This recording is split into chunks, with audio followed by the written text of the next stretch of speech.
I've come to make an announcement. Ryan Johnson's a bench grass monkey farmer. He crapped on my freaking childhood. That's right. He took his director freaking ballpoint pen out and he crapped on my freaking childhood and he said his ego was this big. And I said that's disgusting.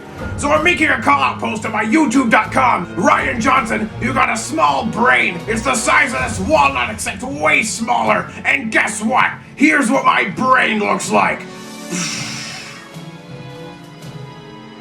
That's right, baby. All brains, all smarts, no filler. Look at that. It looks like it could make a good Force Awakens follow-up. He crapped on my childhood, so guess what? I'm gonna crap on him. That's right, this is what you get, my super meat review! Except I'm not gonna crap on him as a person, I'm gonna go higher. I'm crapping on the movie!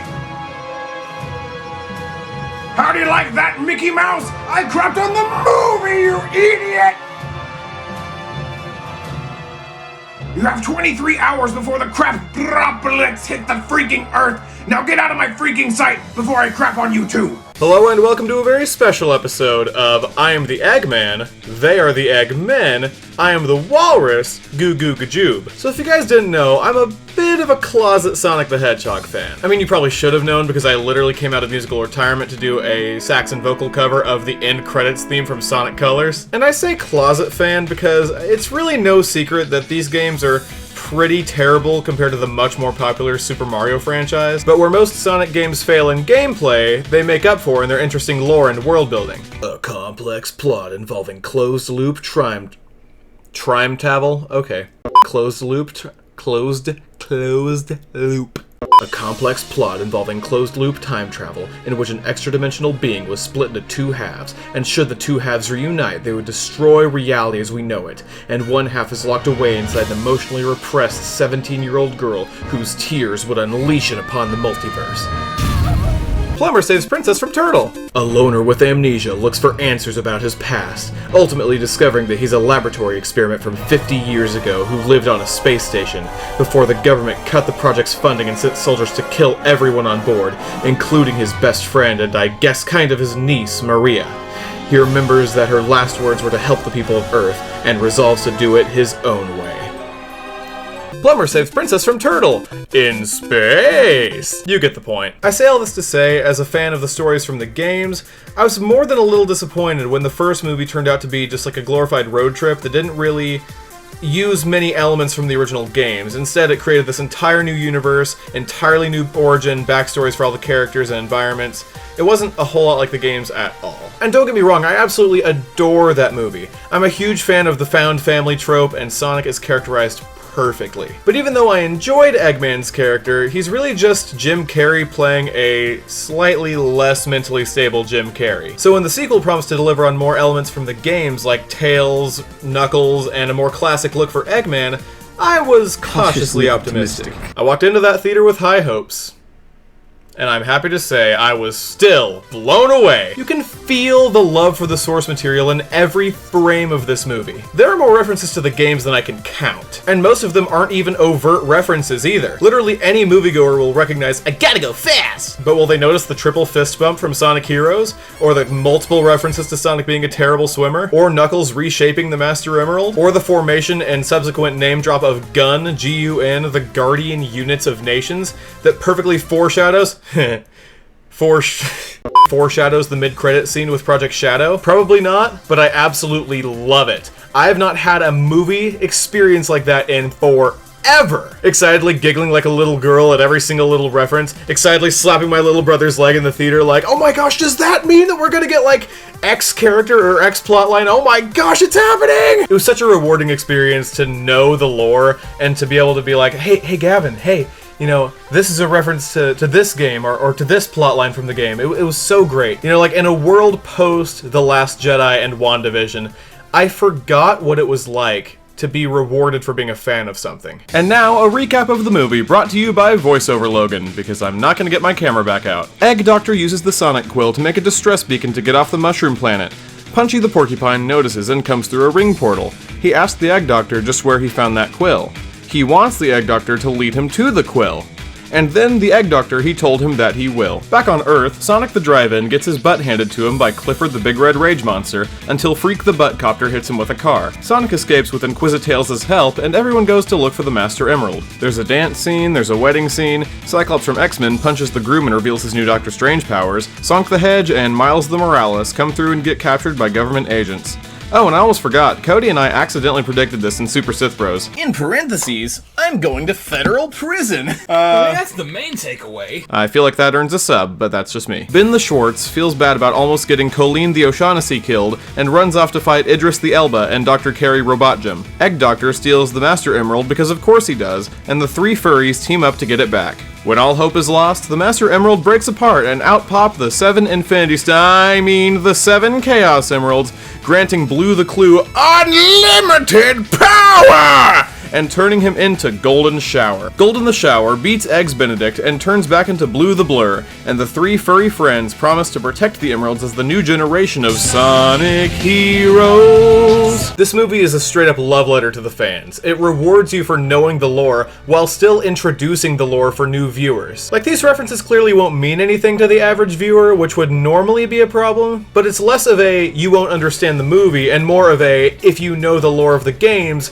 you'll appreciate this movie a lot more, and again, it's a very rewarding feeling. You won't not enjoy the movie just because these inside jokes or inside references went over your head. You just might enjoy it less than like a hardcore fan would. And unlike Morbius, a movie that I actually liked, let me know if you want to see probably the only positive review you'll ever see on Morbius. I have a script ready to go. I held this movie to much higher standards. I have no emotional connection to Spider-Man's Batman, but I love the Sonic franchise and have for most of my life. If they're gonna introduce Tails, Knuckles, the Chaos Emeralds, the Master Emerald, Super Sonic, Shadow, classic look for Eggman, the Eggmobile, the Badniks, the freaking Death Egg robot. I mean, they better do it right, and they better do it justice. And I'm happy to say they honestly did.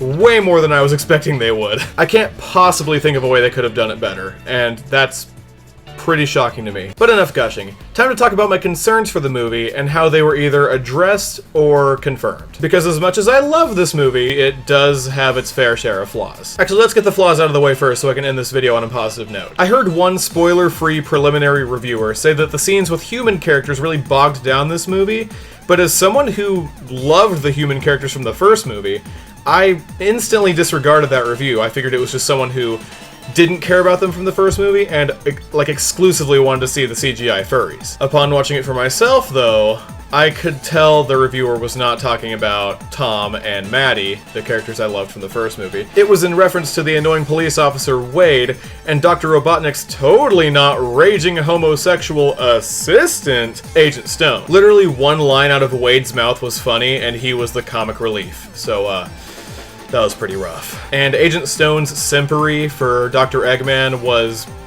pretty funny for the first like 5 minutes or so, and that's being pretty generous, but then like the rest of the movie was just super uncomfortable. Speaking of Robotnik, his humor was pretty consistently funny in the first movie, but in this one, it's very, very hit or miss. It can, of course, be attributed to his increasing insanity, which with every single line brings him closer and closer to the video game Dr. Eggman persona. But, I mean, there is such thing as too many one-liners and pop culture references, and Dr. Eggman is just always, like, straddling that line. Yes, I regret to report that Dr. Eggman flosses in this movie. The direct quote, and I'm not joking, is, "Earth is my turf, G. If you don't know how to floss, you'll be lost without me."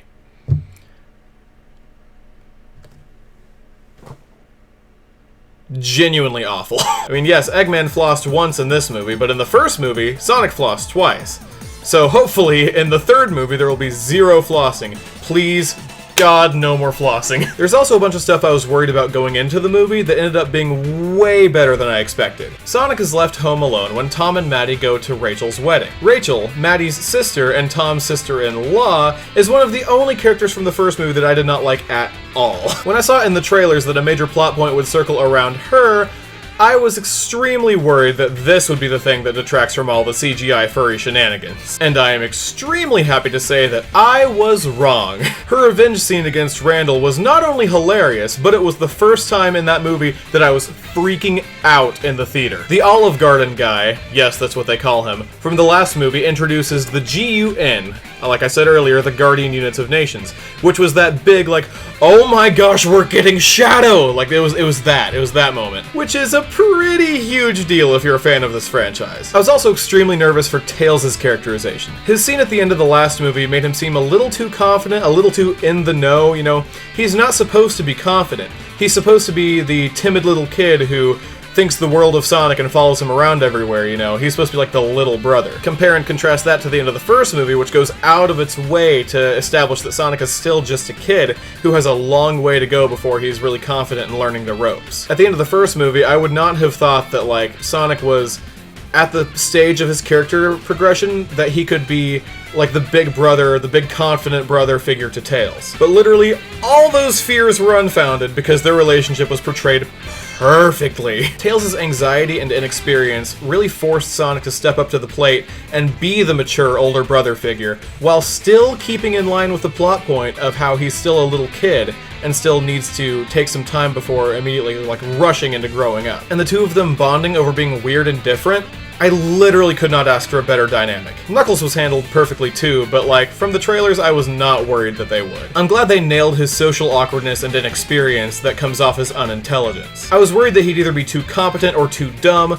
but the writing exceeded all expectations. The backstory of the Master Emerald bothered me while I was watching it at first, because to my knowledge, there was no point in the games where like, the Chaos Emeralds created the Master Emerald, rather, they were powered by the Master Emerald. But when it broke, the Chaos Emeralds fell out, and when Sonic pressed B to activate his final smash, Knuckles put it back together just like the way he does it in the games, and those shards became a new Master Emerald, making them two separate entities again. I thought it was extremely creative to both change the backstory, and by the end of the movie, it's the way it is in the games. Like, the movie started, the Master Emerald is the Chaos Emeralds, like they're inside of it. By the end of the movie, the Master Emerald is a separate entity from the Chaos Emeralds, and they're two separate things the way they are in the game. Like I said, this movie honestly rewards you for being a fan of the source material. And in a world of TV and movies like WandaVision and The Last Jedi, media that actively punish you for being a fan and knowing about the lore and theorizing about the lore, Sonic 2 was a breath of fresh air. I had to tie it in with Rian Johnson in The Last Jedi somehow, or else that opening bit would have felt even more out of place. Speaking of Star Wars, this movie did something that I've never seen done in any other franchise. It paid homage to what is pretty much universally accepted as the worst Sonic game, Sonic 06. It didn't make fun of it, or act ashamed of it, or outright refuse to acknowledge its existence. It paid homage to it. This is a movie that's willing to acknowledge all parts of the game franchise, even the bad ones. Just imagine with me for a second how great The Rise of Skywalker could have been if J.J. Abrams had looked at the steaming garbage pile that is The Last Jedi and built from it, learned from it, made a good final movie in spite of how terrible it was. You know, instead of crapping all over it in every scene to a hilarious degree.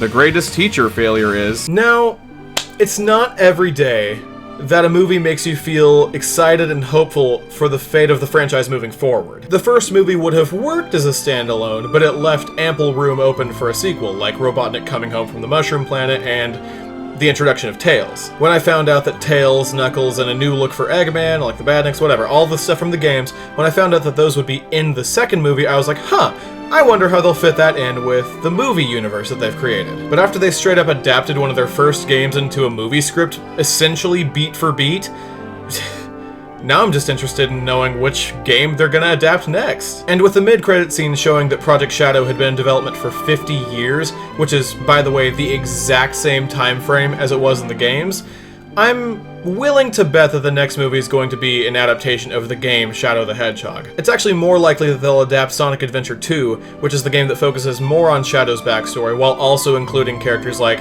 Sonic, Tails, Knuckles, Eggman, all characters that they'll probably want back in the sequel. With all that said, I am very pleased to give 2 Sonic, 2 Hedgehog an S rank. So what about you? Did you love this movie more than any friends, family, relatives, significant others, or loved ones in general that you've ever had or ever will have? Or are you wrong? Let me know your thoughts in the comments, and as always, please remember to like and subscribe, and I will see you when I see you. Logan. Oh, well, you're still here. I mean, if you're still here, you might as well hit the subscribe button. And I mean, if you're here, you might as well hit the like button too. I don't care. You think I care? I'm Dr. Eggman. There it is. Well, great. Well, now that's gonna be covering me up. You can't cover up genius. I'm the greatest mind that has ever existed, never will exist. I am Dr. Ivo Robotnik. I'm sure I could lose a few pounds, but that's no excuse for genius.